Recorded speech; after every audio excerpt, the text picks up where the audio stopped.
Sa pagharap ng 18 ex-Marines sa Senate Blue Ribbon Committee kahapon, nadagdagan pa ang mga pinangalanan nilang mambabatas na umano'y nakatanggap ng mali-maletang pera ng kickback mula sa anomalya sa flood control. Kabilang dyan si Palawan Representative Jose Alvarez na ikinagulat daw ang pagkakadawit ng kanyang pangalan ngayon kahit pa wala siya sa listahan ng ex-Marines nang una itong lumutang noong Pebrero. Hindi naman ito naiwasan na ang pang-aakusa, ngunit hindi nito naiwasang isipin ang motibo sa likod nito. Tungayan kabuuan ng balita sa report ni Crisa Lopez.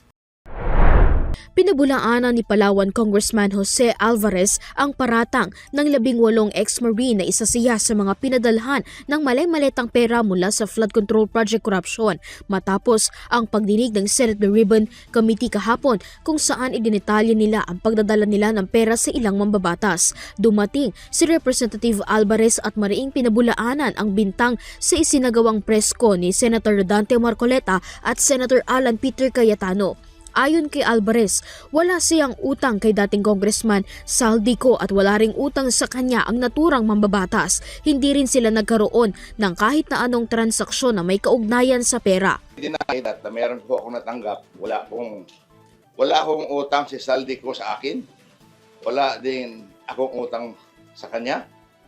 At wala kaming transaksyon na maaari ko siyang bigyan o maaari niya ako bigyan ng pera.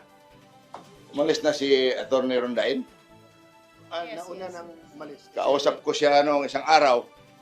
Pakiusap ko sa kanya, kumuha ka lang ng isang note kay Saldi. Kung makausap mo siya, na wala si Saldi pinadalang malita sa akin. Sa pagharap niya sa press briefing, ibinunyag ni Congressman Alvarez na nagpadala sa kanya ang mensahe si dating Congressman Mike Defensor para i-endorso ang impeachment complaint laban kay Pangulong Ferdinand Marcos Jr. Ngunit tumanggi aniya siyang i-endorso ang reklamo laban sa Pangulo. Mabuhay ka, Congressman Jose Alvarez po.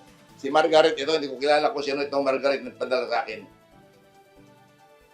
I'm writing on behalf of Congressman Mike Defensor to request for your endorsement of impeachment complaint against PBBM for graft and corruption and betrayal of public trust.